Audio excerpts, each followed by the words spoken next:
नमस्कार, मैं हूं सौरभ त्रिपाठी। आप देख रहे हैं इंडिया न्यूज राजस्थान बुलेटिन। शुरुआत बड़ी और अहम खबर से करते हैं। मुसीबत में चेतना, कोटपुतली से खबर, जहां पर 75 घंटे से बोरवेल में फंसी 3 साल की मासूम बच्ची।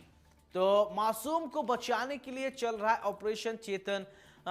रेट माइनस टीम के बताया जा रहा है कि बना रही है सुरंग। तो अब लगातार ये कोशिश की जा रही है कि बच्ची को बाहर निकाला जाए। इससे पहले एक आर्यन नाम का भी बच्चा था, वो बोरवेल में गिरा। ये बोरवेल में गिरने की जो कहानी है ये नई नहीं है, ये बहुत पुरानी कहानी है।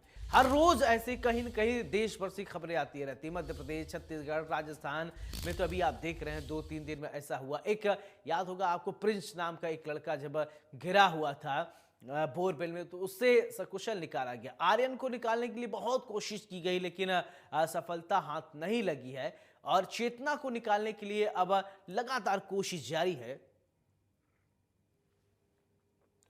73 घंटे, अब सोचिए एक मासूम 73 घंटे से एक बोरवेल में जिंदगी और मौत के बीच में है। क्या हाल होगा?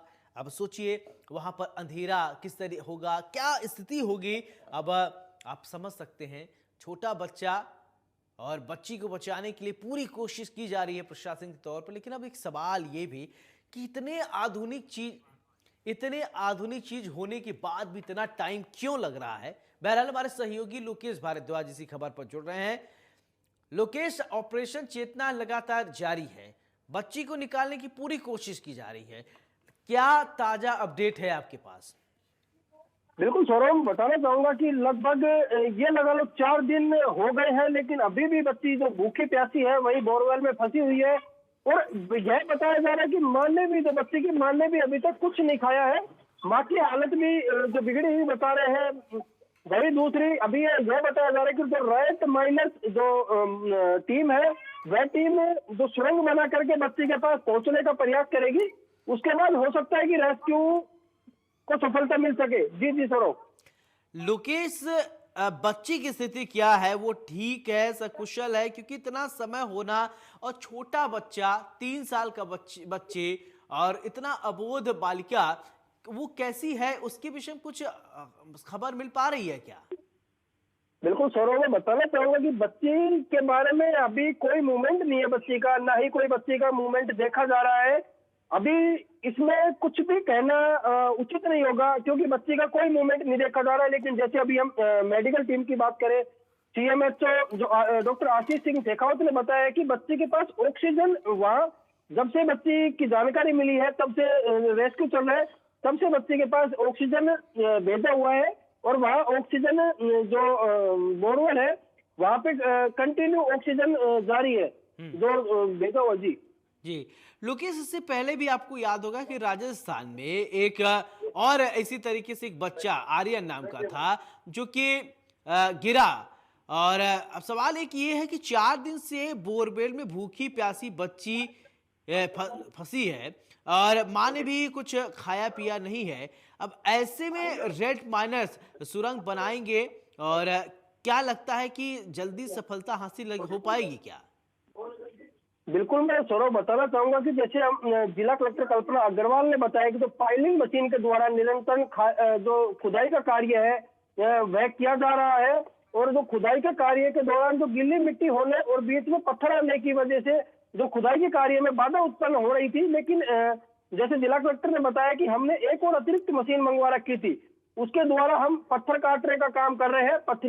जो पथरीला पोर्शन हटाने के कारण समय लग रहा है, लेकिन हम लगभग खुदाई का काम पूरा कर चुके हैं। एनडीआरएफ के एक्सपर्ट की सहायता से हम आगे का रिस्की जो काम है वो कर रहे हैं। और जो भी टीम होगी, जो रेट माइनस जो टीम है होगी, उसके बाद जो सुरंग बना के जाने का जो प्रयास करेंगे, उसमें भी यह बताया जा रहा है कि जो एनडीआरएफ का जो मार्गदर्शन रहेगा वो एनडीआरएफ के जो मार्गदर्शन में ही काम किया जाएगा।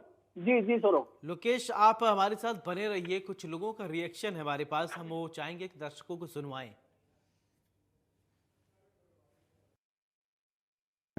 जैसा कि आप देख पा रहे हैं कि पाइलिंग मशीन द्वारा निरंतर खुदाई का काम किया जा रहा है।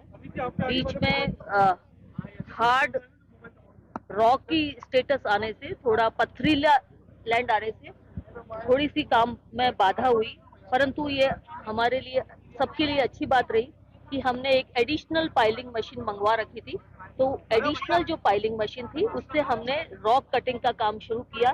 पुरानी वाली मशीन को छोड़कर नई वाली मशीन को लगाकर सुबह से उस नई मशीन से कार्य चल रहा है।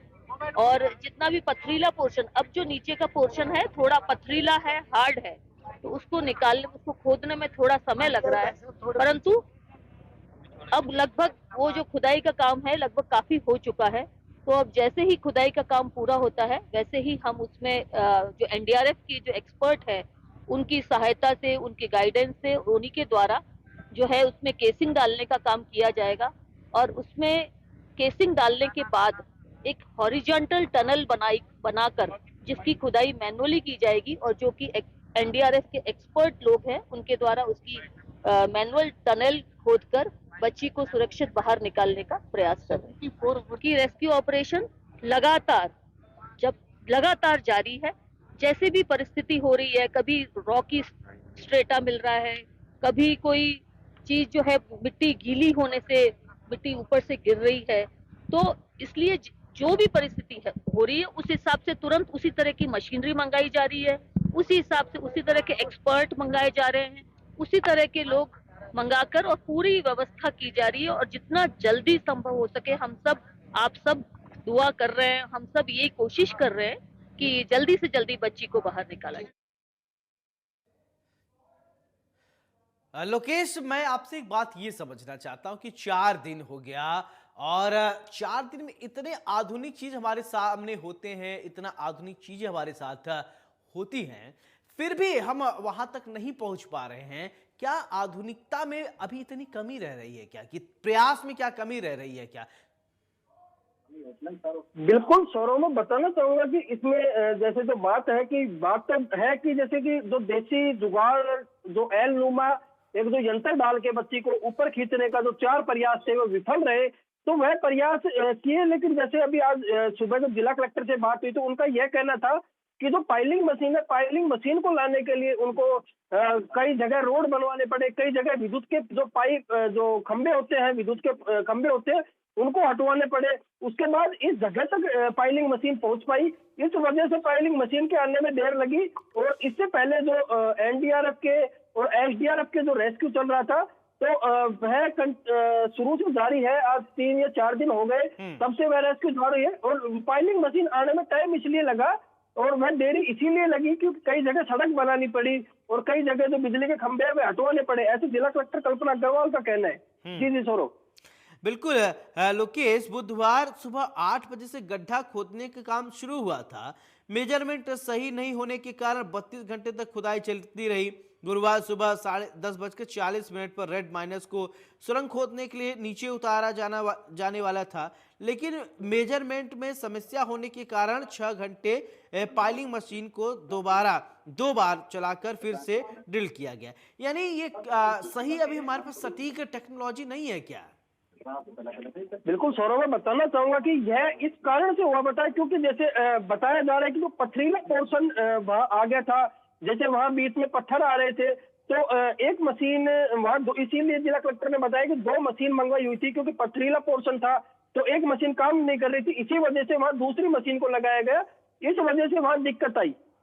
जी सौरभ। लोकेश, सोमवार दोपहर करीब 1:50 पर 700 फीट गहरे बोरवेल में फंसी चेतना भूखी प्यासी है। अभी मंगलवार के बाद उसका कोई मूवमेंट कैमरे में कैद नहीं हुआ। इसके विषय में कुछ कहा क्या एक्सपर्ट की टीम ने? बिल्कुल, जैसे कि हमारी बात हुई जिला कलेक्टर कल्पना अग्रवाल से बात हुई, उनका यह कहना है कि हमारी और आप बस ये है कि सभी दुआ करें। ये दुआ यही है कि सकुशल बच्ची बाहर निकल आए।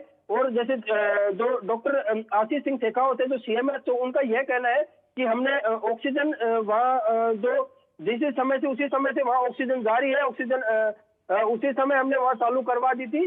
बस अभी तो यही है सौरभ की दुआओं का दौर जारी है और वहाँ जो भी है सिर्फ दुआओं के ऊपर अटका हुआ है जो भी कुछ है। जी बिल्कुल, अगर बात करें बच्ची की वर्तमान कंडीशन की तो अधिकारी कुछ भी नहीं कर रहे हैं। देसी जुगाड़ के वजह से 30 फीट ऊपर बच्ची आ सकी थी। यानी देसी जुगाड़ तो काम कर रहा है, लेकिन हाईटेक टेक्नोलॉजी कितना कारगर हो रहा है, ये थोड़ा समझ से अभी परे लग रहा है। देखो सौरभ, मैं इसमें बताना चाहूंगा कि देसी जुगाड़ जो एक एल नुमा एक बैंड बना के वहां डाला गया था, जिससे जो हुक नुमा उससे बच्ची को ऊपर खींचने का 4 प्रयास किए गए थे, लेकिन 4 प्रयास के बाद भी बच्ची को सिर्फ 30 फीट तक ऊपर खींचने में सफलता मिली। जी। उससे ज्यादा ऊपर बच्ची को नहीं ला सके। उसके बाद पाइलिंग मशीन को वहां बुलाया गया। अब पाइलिंग मशीन के बाद अब जो ये रेट माइनर्स जो टीम है, इस टीम को वहां बुलाया गया। रेट माइनस टीम जैसे जो खुदाई का काम पूरा होगा, उसके बाद रेट माइनस टीम सुरंग बनाएगी। सुरंग बनाने के बाद बच्ची के पास पहुंचने के प्रयास रहेंगे। जी जी सौरभ। अच्छा, परिजनों से कुछ आपकी बातचीत हुई, बच्ची के माँ बाप से कुछ बातचीत हुई हो? देखो मैं थोड़ा बताना चाहूंगा कि बच्ची की माँ का अभी जो लास्ट बात हुई तो उनका यह कहना था, भजन लाल जी जो राजस्थान के मुख्यमंत्री है, उन्होंने यह अपील की थी कि मेरी बच्ची को बचा लो, मेरी बच्ची को बाहर निकलवा दो। और वैसे परिजनों की बात करें, बच्ची की माँ की बात करें तो रो रो के परिजनों का बुरा हाल है, बात करने की अभी स्थिति में नहीं है। जी जी बिल्कुल, अगर बीते 2 दिनों से अगर बात करें तो चेतना एक हुक पर 120 फीट की गहराई पर अटकी है। उसे बाहर निकालने की अब तक 4 कोशिशें फेल रही है। परिवार ने मंगलवार को प्रशासन पर लापरवाही का आरोप लगाया था। बच्ची की मां, जिसका नाम धोली देवी है, उसने 4 दिन से कुछ खाया पिया भी नहीं है, बेहोशी की हालत में है। और तो फिर इस कंडीशन में क्या वहां पर, या परिजनों की अगर बात करें तो ये तो स्थिति बहुत खराब है। एक तो बच्ची जो है 120 फीट पर अटकी हुई है हुक के सहारे। दूसरी बात, माँ का हाल सही नहीं है। और सिर्फ एसडीआरएफ या एनडीआरएफ की टीम की तरफ से सिर्फ जो है आश्वासन दिया जा रहा है, निकाल लिया जाए, रेड माइनिंग लगाए। अब क्या होगा? क्या ये मान के चला जाए कि कोई अनहोनी हो गई है, या ये अभी उम्मीद बांधे रहे कि नहीं अभी सब कुछ जो है वो ठीक हो जाएगा, बच्ची सकुशल बाहर निकलेगी? बिल्कुल सौरभ, मैं बताना चाहूंगा कि देखो जो अभी जो प्रशासन पे लापरवाही का जो बताया जा रहा है कि जैसे प्रशासन पे लापरवाही का, तो बच्ची के दादा ने यह आरोप लगाया था कि जब लगभग 28 घंटे से अधिक हो गए थे, उनका यह कहना था कि अभी 28 घंटे से अधिक हो गए, अभी तक ना कोई मशीन आई है ना कुछ हुआ है, तो कब ये खड्डा खोदेंगे। यह उनके दादा से जब हमारी बात हुई तो उनका यह कहना था। जी जी सौरभ। ठीक है। मैं आपसे ये भी लोकेश समझना चाहता हूँ, इससे पहले जो एक घटना घटित हुई थी जिसमें आर्यन नाम का एक बालक था, बच्चा था, वो फंसा हुआ था और जिसकी बड़ी दुखद मौत हो गई थी। कोशिश तो पूरी की गई, लेकिन अब सवाल ये उठता है कि आखिरकार उस घटना से क्या सीख लिया गया? सौरभ, मैं बताना चाहूंगा कि उस वजह से अभी हमारे पास जो अपडेट है, उस अपडेट में यह है कि आज राजस्थान के मुख्यमंत्री भजन लाल शर्मा ने अधिकारियों की मीटिंग ली है और सख्त निर्देश दिए हैं कि जितने भी बोरवेल खुले हैं उन सभी को बंद करवाया जाए, कहीं भी राजस्थान में कोई बोरवेल खुला ना रहे। यह आज राजस्थान के मुख्यमंत्री भजन लाल शर्मा का आज बयान आया है। उन्होंने आज अधिकारियों की मीटिंग ली है, यह जयपुर में हुआ है। उनका यह कहना है और यह बयान दिया है कि जितने भी राजस्थान में जहां भी अगर कोई बोर खुला मिलता है तो उनको सबको बंद करवाया जाए, सख्त आदेश दिए हैं। और उनसे अगर हम यहाँ स्थानीय की बात करें तो उससे क्या भी सीख ली गई, या जो वह एक हादसा हो गया था उसे, तो अगर ऐसा कुछ देखा जाए तो उससे कहाँ सीख ली गई, तो बोरवेल ही खुला हुआ था। तो जी जी सौरभ। जी, अधिकारियों से और कुछ आपकी बातचीत हुई हो? अधिकारियों से बातचीत हुई थी और अधिकारियों का यह कहना है कि कोशिश हम कर रहे हैं, दुआएं आप करो, मतलब जो भी है आमजन दुआ करे, अब जो भी काम है सब दुआ पे रुका हुआ है, ईश्वर से कामना की जाए। जी जी सौरभ। जी, लोकेश, मैं ये चाहूंगा कि क्या कोई नियम नया बनाया गया है, उसके बारे में बताएं ताकि आगे कुछ न हो ऐसा। बिल्कुल, आगे का नियम तो यही है कि जैसे आज राजस्थान के मुख्यमंत्री भजन लाल शर्मा का जो बड़ा बयान आया है कि जितने भी राजस्थान में कहीं भी बोरवेल खुले हैं, कुछ भी है, तो उनको तुरंत प्रभाव से बंद करवाया जाए, कहीं भी कोई भी बोरवेल खुला नहीं रखा जाए। जिसमें उन्होंने अधिकारी कर्मचारियों की, स्थानीय पटवारियों की, इनकी सबकी ऐसा बताया जा रहा है कि ड्यूटी में लगाई है। और अभी ऐसा जो नियम है वो यहाँ स्थानीय में सभी जिला कलेक्टर को प्रमुखता से ध्यान दे करके और सभी अपने कर्मचारियों से इसकी रिपोर्ट मंगवानी चाहिए कि कहीं कोई खुला हुआ तो नहीं है। अगर कहीं खुला हुआ मिलता है, किसी की गलती मिलती है, तो उसके ऊपर कार्रवाई करनी चाहिए। जी जी सौरभ। बहुत बहुत शुक्रिया आपका तमाम जानकारी के लिए।